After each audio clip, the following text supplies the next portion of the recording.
From the front line, Camp Lejeune Marines in Afghanistan. Brought to you by Marine Federal Credit Union and Ashley Furniture.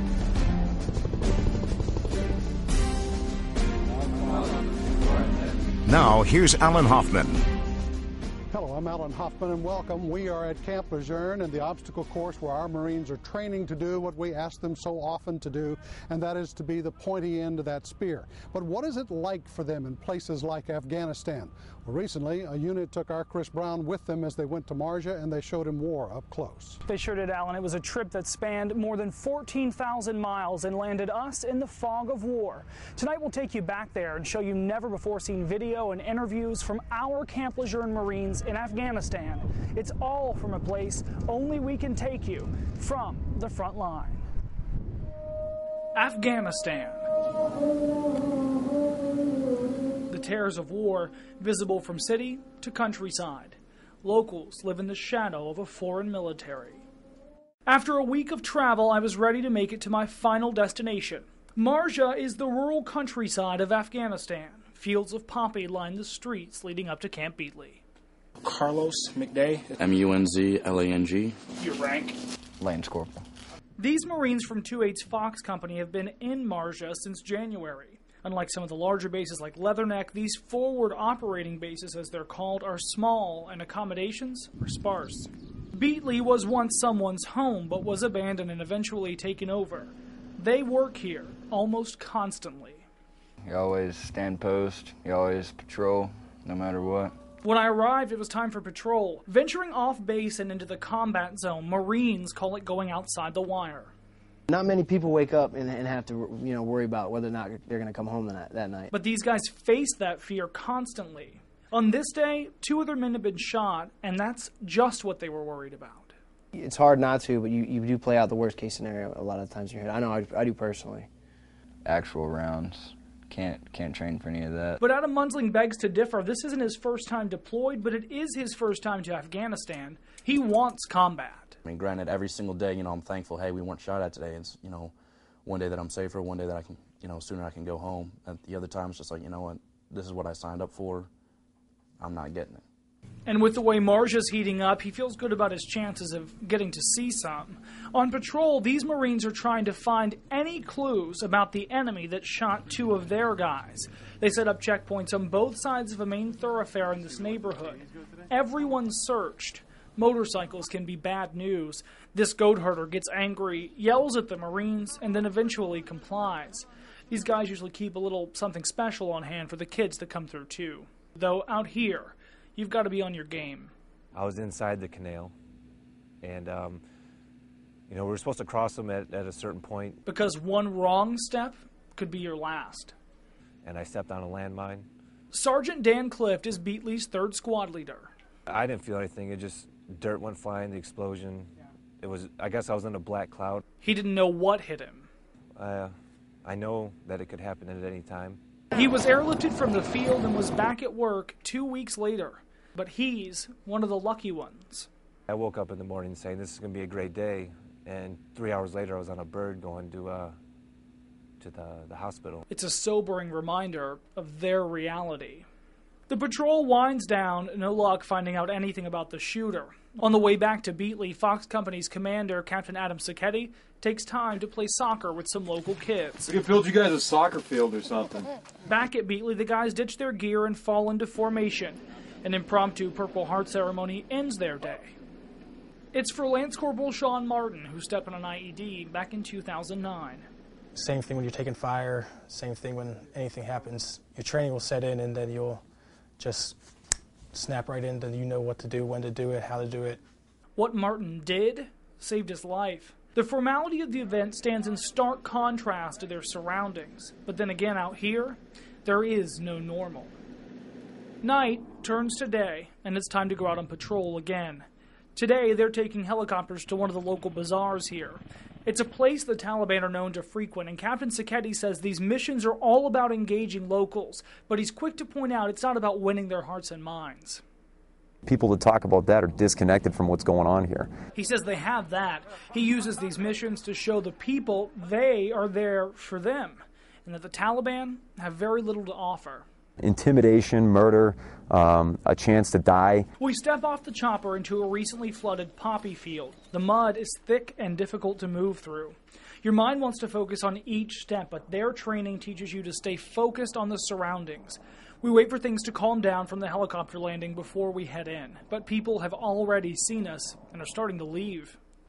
Hope they see me now and they're walking away. The captain sends a team up to block off the entry road. If they're leaving, he says they're up to no good. The bazaar is akin to an American flea market, and though many left, the place is still crowded. The captain engages with locals and crowds begin forming around us. Okay guys, we'll see you later. A little too close for comfort. From livestock to shoes, you can find just about anything here, including things of a more sinister nature. Things like this lamp cord, a primary component in making roadside bombs. And bullet casings. These turn out to be American. The captain says they made progress today. Days without violence are good days indeed. Coming up, I think about my wife every day. see how Marines from the 2-8 remember home and how home remembers them as well. And later, a patrol turns deadly. When From the Frontline, Camp Lejeune Marines continues.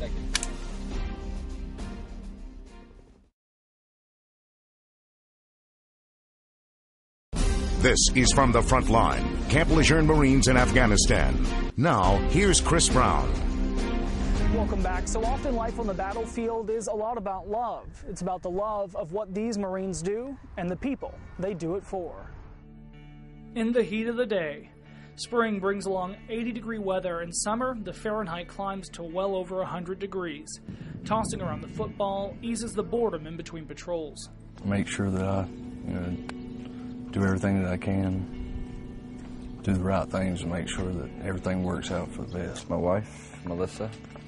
This is a far different reality than the one they left back home. I look at the pictures all the time. Lance Corporal Austin Smith got married last December. It means a lot to her, so it means a lot to me, so. He looks forward to mail when it comes and phone calls that he can make more often. Sergeant Dan Cliff will miss his daughter's first birthday being here. And I think I'm going to be missing her first steps. It should be fairly soon, so. But it's the price they pay. It's never in a, oh my God, this could be it kind of way. It's always in a, she's not going to believe what happened today, and I hope her haircut went well. Most say they try to leave thoughts of home, though, inside the wire. My mind being someplace else is going to cause a catastrophic failure during the course of the action. Because out here, it has to be all work. When we go outside the wire, yeah, that is what we do. And I can't be bored then. I'm always, you got to stay sharp while you're out there. I have no room to be complacent whatsoever. Smith leads the way on patrol. He's what they call the point man. I carry a metal detector. So in my eyes, if I don't find it, then whoever behind me will. And at 19, what he does could mean the difference between life and death for everyone else. It's not something that I'm looking forward to when it does happen, whether it be now or in 30, 40, 50 years. These are very young men facing some very adult responsibility. They stare death in the face daily. Danger, after all, is what they do best. I'd give my life for them, I really would. But I hope it doesn't come to that. But for some of them, it will.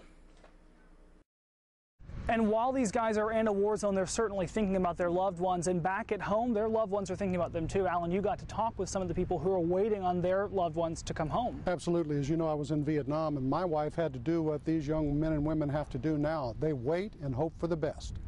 I know this has been been a really eye-opening experience for him as well. Tracy Sacchetti is waiting for her husband to come home from Afghanistan. In this package, it's And Julie Holton is waiting for her husband to come home too, but these women are waiting in a different way. We don't talk about how miserable life is when he calls. We talk about the positive things that are going on here and how great it's going to be when he actually does come home and we can be sitting on the beach. And you see, Tracy is married to Captain Adam Sacchetti, while Julie is married to his right-hand man, Sergeant Deacon Holton. Tracy keeps herself busy working as a PR professional. Julie making tutus for other mothers to match the one she made for her daughter, 5-year-old Lily. They're all little princesses. Neither of these women have been married a year yet, but each has been with their husband long enough to know what deployments are all about, and they know they have to depend on each other. There's a bunch of other wives that I hang out with. They're all very easygoing and kind-hearted, and they're just always there for me when I need them. I definitely think the important thing is to surround yourself by positive people. And you have to wake up every day and kind of look at the silver lining and know that just hope and pray that they're okay and they're safe, and know that, you know, we hear a lot of the him and hawing, oh, I'm so upset, I haven't heard from my Marine, but at the end of the day, you've got to think of what they're going through. And Tracy and Julie both have a great sense of humor, and both send their husbands gift packages every week just to give them a touch of home. And pictures, books, little rubber ducky. He likes Michigan State, and I thought it's actually Michigan State's colors, and it's got an M on it. So I was just like, oh, I have to get it for him.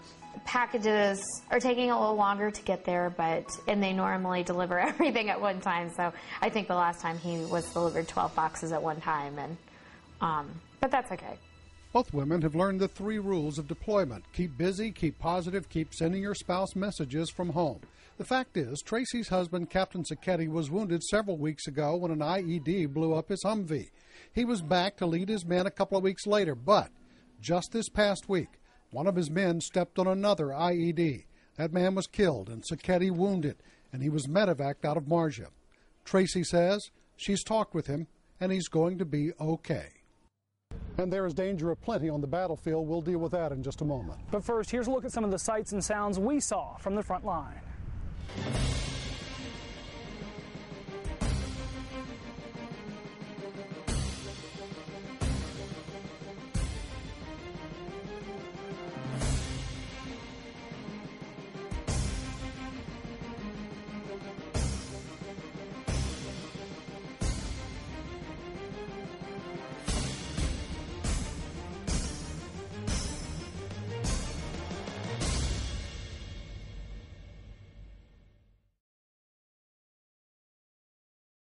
This is From the Front Line, Camp Lejeune Marines in Afghanistan.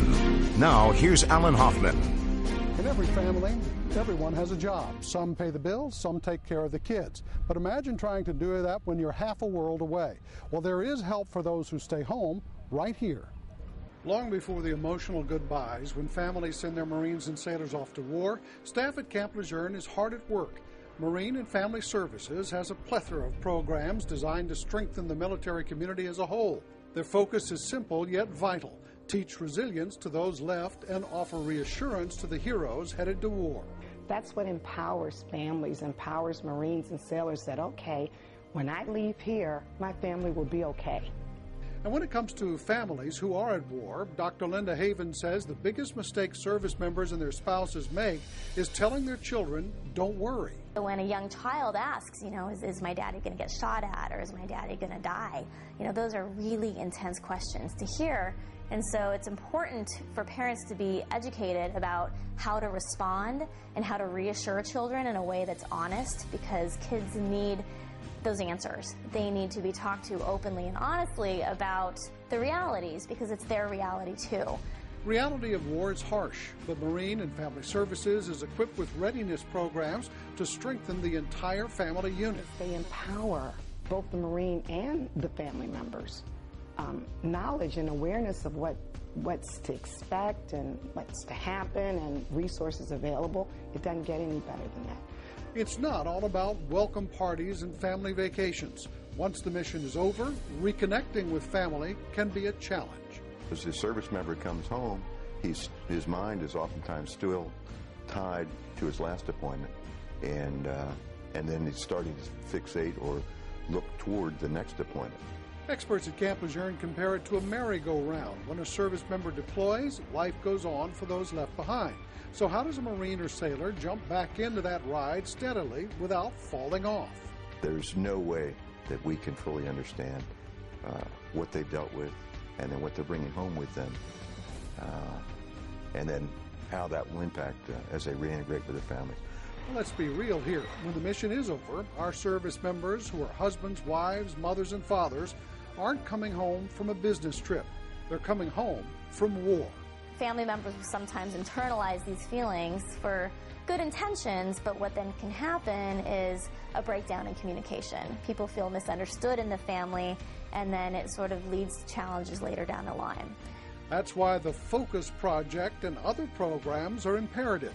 They're designed to enhance family relationships, build resilience, and promote mutual understanding. Whether it's from the front line or on the home front, it's all about resilience. And as families at home learn to deal with the day-to-day, on the battlefield there is a different thing to deal with. It is the idea to deal with loss. Our Chris Brown has more on that. The most difficult part of my journey through Afghanistan was watching the emotional toll it takes on these guys. It's difficult to lose a comrade. It's difficult to miss your family. But what became clear is that war isn't just difficult, it's punishing. Every patrol begins with a prayer. Our Father, who art in heaven, hallowed be thy name. It's one last conversation with God. Are you prepared to lose one of them? I don't think anyone can ever be prepared to lose someone that they've gotten close to, someone they can say they actually love like a brother. But prepared or not, in war, death is the only certainty. It's you or them. I like to think that if it were to happen, that it would be in the performance of my duties, as opposed to, you know, walking back home and getting hit by a car. So if you had to die somewhere? I prefer it to be here. And outside the wire, on patrol, they know it could happen. And most days it's routine. But this day, there's something different about this day. Well, I said it's awfully quiet today. You know, you hear the rounds crack over your head. You hear the report from the rifle that shot it, and then you hear an echo. The initial few seconds, that's always the scariest. Lead us not into temptation, but deliver us from evil. You want to stand up and look around. You want to get as much direct eye contact as you can on the surrounding area, because once you get down, it becomes real difficult to track the sound and the location of the round.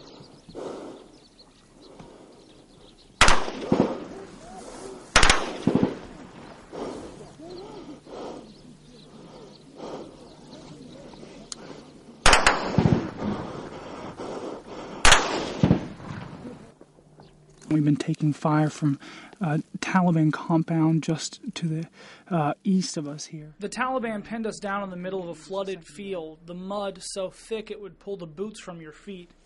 You couldn't move. It was the perfect ambush point. Yes. You got pinned! I don't see him! Try to get pinned! I think it's... You get flat, you run fast, you pay attention to your surroundings. Last time I hit a ground that hard was when I fell off a roof. I ran across this field alone, took cover with Sergeant Holton, Captain Sacchetti, and Sergeant Powell, leader of the 2nd Squad. You're an expert at getting shot at the first time you do. We are decisively pinned down here. So they spotted the guy that was shooting at us over a compound, in a compound just over this little tree line. Helicopters come in and fire, but they aren't hit, and they can't come back again because they can't see the enemy. Right. I still don't see it with my own eyes. If they don't know for sure, these Marines will not engage. You take in what you need to take in, and you let the other things around you just kind of go away. The enemy got away unscathed, but so did we. To not shoot is a much easier decision to make than it is to shoot, to be perfectly honest with you. It's the kind of day they all train for. It wasn't nothing like I expected. It's what some of them signed up for. They'll do what you tell them to do, and they'll do it without question. It's the kind of day you can only begin to understand if it happens to you. You know, you'd have to be here to experience it, but... The next day, they head out again. But this time, everyone's not coming home. And of course, dealing with that loss is just as difficult. We'll have more in a moment. More sights and sounds of the war.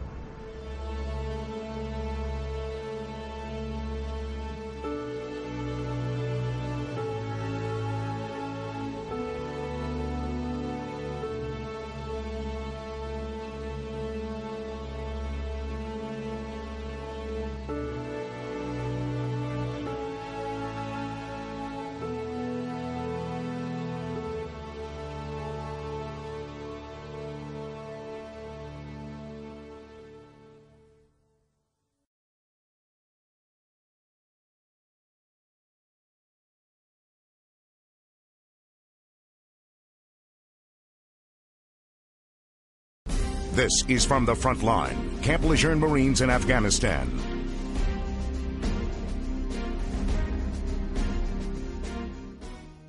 As they head out on this last patrol while I'm there, I elected to stay behind. IEDs go off all the time in Afghanistan. After a while, it's like a background noise. But this day, it was close. Hours went by and the guys from 3rd Squad had been gone a while, too long.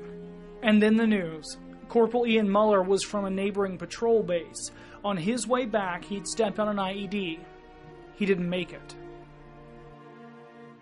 Losing a Marine on a battlefield is the hardest thing a commander has to do, and then going home and speaking with their family and looking their mothers and wives in the eyes and tell them that it was your decision that led to their death. The next day, the chaplain stopped by to say a few words. Their pain was palpable. In the days that followed, the violence escalated. 2 more men were killed, even more were wounded, including Captain Sacchetti, who was hit by shrapnel from an IED blast. He's expected to be okay. And that's good, because out here, the only comfort they have is in each other. These are the best guys in the world. You got your boys around you. It's a brotherhood. That's all this really is. It's a big brotherhood. And that's all they've got. I treat them all like men. You got other guys relying on you, and you don't want to let them down. With the U.S. Marines, we do things the right way. Go do the job and get it done. It's not an easy choice. In good times, their training will take them where they need to go. Proud of them. And bad. It's rarely ever a fear for myself. These few are proud. They're proud to serve. They're proud to sacrifice. They're proud to be our Marines. Certainly painful to watch, but as you know, Alan, war is not easy. Yeah, it is, and I was taken by the 3 things as I watched your pieces. First, how very protective they were of you. Secondly, how they went after the enemy, but they were very, very careful about Afghan civilians. Yeah, well, I mean, they did take good care of us. There's no denying that, but certainly they're charged with taking care of the Afghan people. I mean, that's what they're there to do, and so that's why they have to be tenacious in going after the enemy. That's why they have to be so forthcoming. It's just what they do. It's a tough job. It's good people, too. Yeah, absolutely. They took great care of us, and we are thankful to the guys from the 2-8, the guys at Fox Company for taking good care of us, and the guys here at Camp Lejeune for helping us get there. I couldn't be more thankful. It's been an incredible journey. I'm Alan Hoffman. My colleague Chris Brown, we want to thank you for taking the journey to the front line.